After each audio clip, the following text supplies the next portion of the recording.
मित्रांनो, नात्यातील एक वेळ अशी होती जेव्हा ती तुमच्याशी तासनतास बोलायची, तुमचा मेसेज आला की लगेच रिप्लाय करायची, तुमच्याशी भेटायला उत्सुक असायची. पण अचानक ती बदलली. मेसेजला उशिरा रिप्लाय, फोनला टाळाटाळ, बोलताना थंडपणा आणि तुम्हाला वाटू लागलं ती मला दुर्लक्ष करत आहे. मित्रांनो, असं झालं की अनेक पुरुष घाबरतात. ते जास्त मेसेज करायला लागतात, जास्त फोन करायला लागतात किंवा रागावतात. पण खरं सांगायचं तर हेच ते क्षण असतात जेव्हा योग्य पद्धतीने वागणं खूप महत्त्वाचं असतं. आजच्या या व्हिडिओमध्ये मी तुम्हाला सांगणार आहे अशा 6 गोष्टी ज्या तुम्ही केल्या तर स्त्री तुम्हाला दुर्लक्ष करणार नाही आणि तुमचं नातं पुन्हा मजबूत होऊ शकतं. म्हणून हा व्हिडिओ शेवटपर्यंत नक्की पहा, कारण कदाचित यातील एखादी गोष्ट तुमचं नातं वाचवू शकतं. पहिली महत्त्वाची गोष्ट, घाबरू नका, तिच्या मागे लागू नका. मित्रांनो, जेव्हा स्त्री दुर्लक्ष करायला लागते तेव्हा बहुतेक पुरुष एक मोठी चूक करतात. ते सतत मेसेज करतात, काय झालं, तू बोलत का नाहीस, मी काही चुकीचं केलं का, आणि कधी कधी एका दिवसात 10 ते 15 मेसेज. पण मित्रांनो, ही गोष्ट परिस्थिती अजून वाईट करते. कारण जेव्हा एखादी व्यक्ती थोडी दूर जायचा प्रयत्न करत असते तेव्हा तिच्या मागे जास्त लागलं की तिला अजून दडपण वाटतं. म्हणून पहिली गोष्ट, थोडं शांत राहा, तिला थोडी जागा द्या.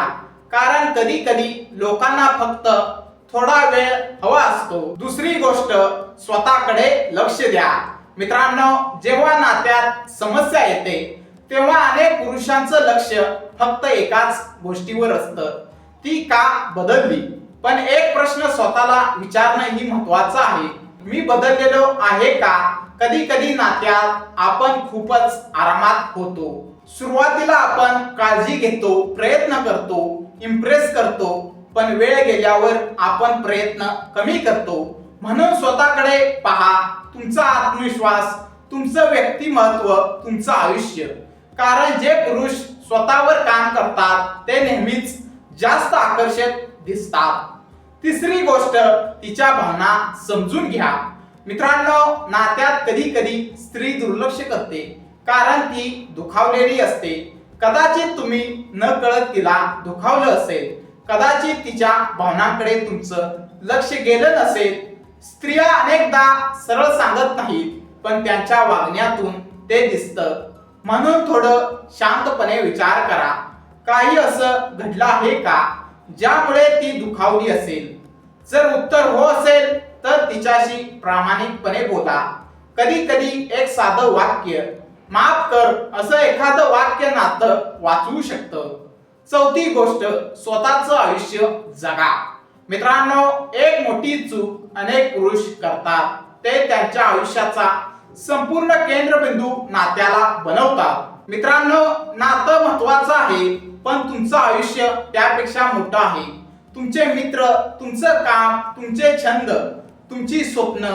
जेव्हा तुम्ही तुमचं आयुष्य पूर्णपणे जगता तेव्हा तुम्ही जास्त आत्मविश्वासू दिसता आणि आत्मविश्वास नेहमीच आकर्षक असतो. पाचवी गोष्ट, तिच्यावर संशय घेऊ नका. मित्रांनो, नात्यात जेव्हा स्त्री दुर्लक्ष करते तेव्हा अनेक पुरुष सर्वात आधी काय विचार करतात माहित आहे का, कदाचित तिच्या आयुष्यात दुसरा कोणी आला असेल. पण हा विचार नातं अजून खराब करू शकतो, कारण संशय विश्वासाला तोडतो. जर तुम्ही सतत प्रश्न विचारले, तपासणी केली, फोन चेक केले तर नातं हळूहळू तुटू शकतं. म्हणून विश्वास ठेवा. विश्वास हा प्रत्येक मजबूत नात्याचा पाया आहे. सहावी गोष्ट, शांतपणे आणि प्रामाणिकपणे संवाद करा. मित्रांनो, सर्वात महत्वाची गोष्ट म्हणजे संवाद, पण तो योग्य पद्धतीने असायला हवा. रागाने नाही, दडपणाने नाही, तक्रारीने नाही, तर शांतपणे तिला सांगा, मला असं वाटतंय की आपण थोडे दूर झालो आहोत आणि मला हे नातं महत्वाचं आहे. जेव्हा संवाद प्रामाणिक असतो तेव्हा अनेक समस्या सोप्या होतात. मित्रांनो, नातं म्हणजे फक्त प्रेम नाही, ते समजून घेणं आहे, ते धीर आहे, ते विश्वास आहे. कधी कधी नात्यात अंतर येतं, लोक थोडे बदलतात, पण जर दोन लोक खरंच एकमेकांची काळजी घेत असतील तर ते पुन्हा एकमेकांजवळ येऊ शकतात. मित्रांनो, एक गोष्ट लक्षात ठेवा, कोणत्याही नात्यात जबरदस्तीने प्रेम टिकत नाही.